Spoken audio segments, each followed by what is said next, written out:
When the James Bond movie You Only Live Twice hit the big screen in 1967, it catapulted this version of the ninja into Western cinema.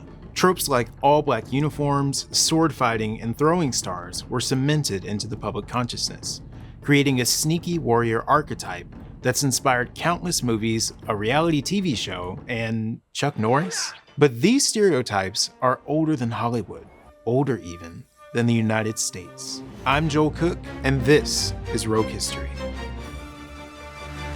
As two dusty laborers trudged towards the heavily guarded compound, the soldiers on the walls waved them in dismissively before continuing their watch. But the enemies they were looking for had just entered. The two spies quietly counted soldiers, noted defenses, and identified the sleeping quarters of their targets. This spy mission, carried out in 10th century Japan, marked one of the first uses of ninjas. Despite the focus on their fighting skills, ninjas were trained specifically for espionage and infiltration. Ninja, meaning one who endures or one who perseveres, refers to soldiers with a skill in a variety of martial arts and the determination to use them. While the term isn't incorrect, they would have referred to themselves by the older term Shinobi, or one who sneaks. Now, infiltration in the movies often looks like a black-clad figure blending into the shadows and silently removing people in their way. But just like my black clothing stuck out in my emo era, an all-black outfit would be really noticeable in medieval Japan. Instead, shinobi would often disguise themselves as common professions like dancers, priests, or merchants. One of the most popular disguises was that of the yamabushi, a nomadic mountain-dwelling monk, because they were permitted to carry swords for religious purposes, could travel freely, and their loose-fitting clothing allowed shinobi to conceal additional tools. According to the Shoninki, a ninjutsu manual from the medieval era, the 6 essential tools of the shinobi were a straw hat, a grappling hook, a stone pencil, medicines, a towel, and a tinderbox. If it's any consolation, throwing stars were a real thing, just not a real common thing. But swords were definitely part of the basic kit, but probably not the ones you're picturing. The manual recommended the use of a wakizashi, a short sword that was easier to conceal while undercover. But most interestingly, the skill the Shoninki described as vital was the ability to mimic local dialects. Now to us, that might not seem like a big deal, but when the stakes are a little bit higher, like in the middle of a century-long civil war, for example, it might be a little more important to practice your pronunciations. The pinnacle of shinobi activity in Japan was the Warring States period, an era of near-constant civil war from 1467 to 1603. Up until then, the emperor and the shogun held the most power in Japan, but they lost control during this era, resulting in a power struggle between shifting factions and clan alliances. With the value of up-to-date intelligence now at a premium, shinobi became an incredibly important resource. The first documented appearance describes how a group of hand-picked troops from the Iga province were deployed to do nighttime recon and abduct valuable targets. But not all shinobi were the same. Stay with me. The two primary types were yono shinobi, or public shinobi, and ino shinobi, or hidden shinobi. The public ones were hired openly to defend samurai lords and served primarily as a bluff for enemies of their employer.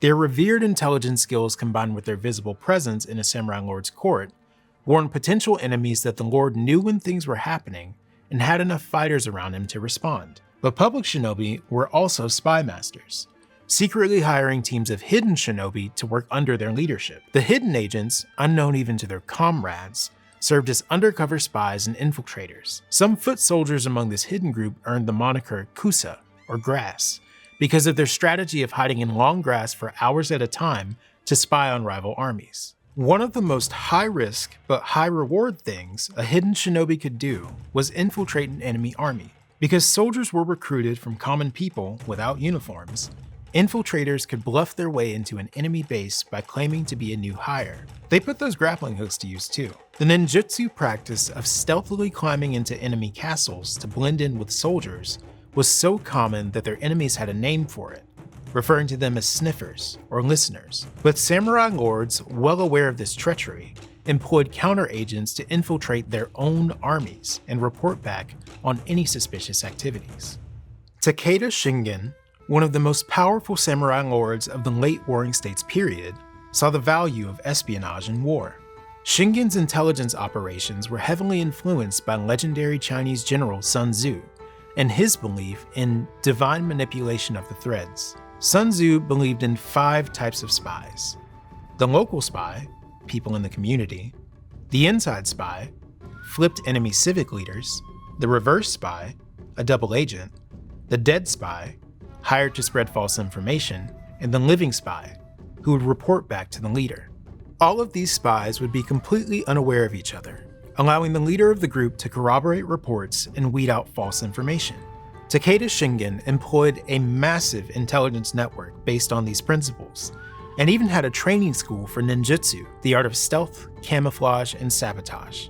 Some of the skills students would learn in his ninjutsu school were ninja no kiai, or breath control, kajutsu, the use of fire in all its forms, and kappo taijutsu, a fighting system described as being based on the laws which govern the human skeleton and framework. Kunoichi, or female ninja, were also a part of Takeda Shingen's network. He recruited hundreds of them to infiltrate places male spies couldn't, often posing as Aruki Miko, or traveling Shinto priestesses. At times, they even carried out assassinations. Even in death, Takeda Shingen kept it clandestine, ordering that his passing be kept a secret for 3 years before being revealed to his rivals. So how did we go from that legendary samurai and his masterful spy network to the cute supernatural spies we see in popular anime like Naruto? Well, just like most legends, it started with a heavy dose of nostalgia. The first paintings of the Black-Clad ninja appeared in the Jinroku era, which began in 1688, 85 years after the heyday of Shinobi. These shadowy depictions, along with misunderstandings about the tactics of Shinobi, resulted in an entire genre of fantasy literature devoted to superhuman ninjas and their dark magic.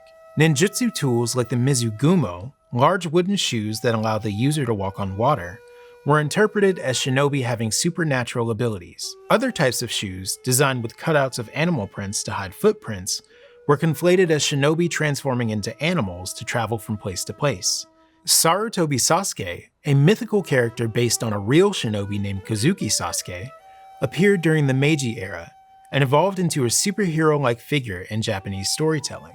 If you're a fan of Naruto, then you know that the legend of Sasuke is still alive and well even today. The beginning of the end of the shinobi started in 1603, when a samurai named Tokugawa Ieyasu won the decisive battle of Sekigahara. This began the Edo period, which would eventually result in over 250 years of relative peace in Japan. To prevent the outbreak of more conflict between the factions, Ieyasu made duels and any other combat practices that could result in death punishable by death, which seems counterproductive, but it wasn't. Warriors of all classes reevaluated their cultural practices and changed to fit into the new peacetime system.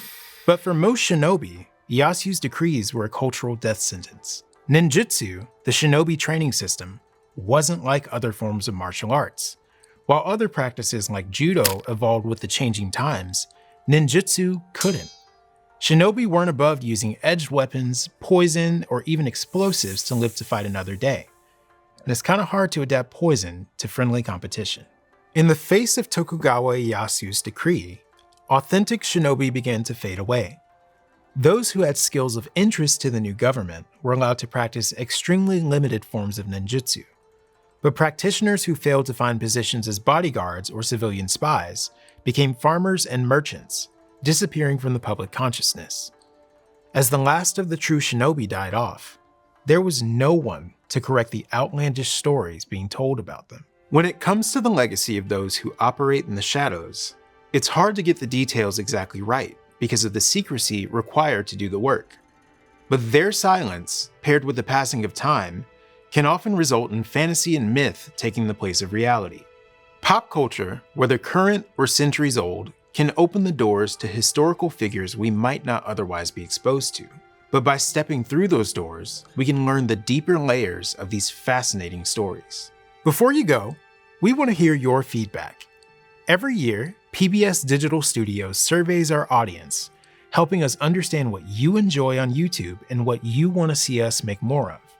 You also get to vote on new show ideas. so it'd be great if Rogue History fans were well represented in the polls. There's a link in the description. Thanks in advance.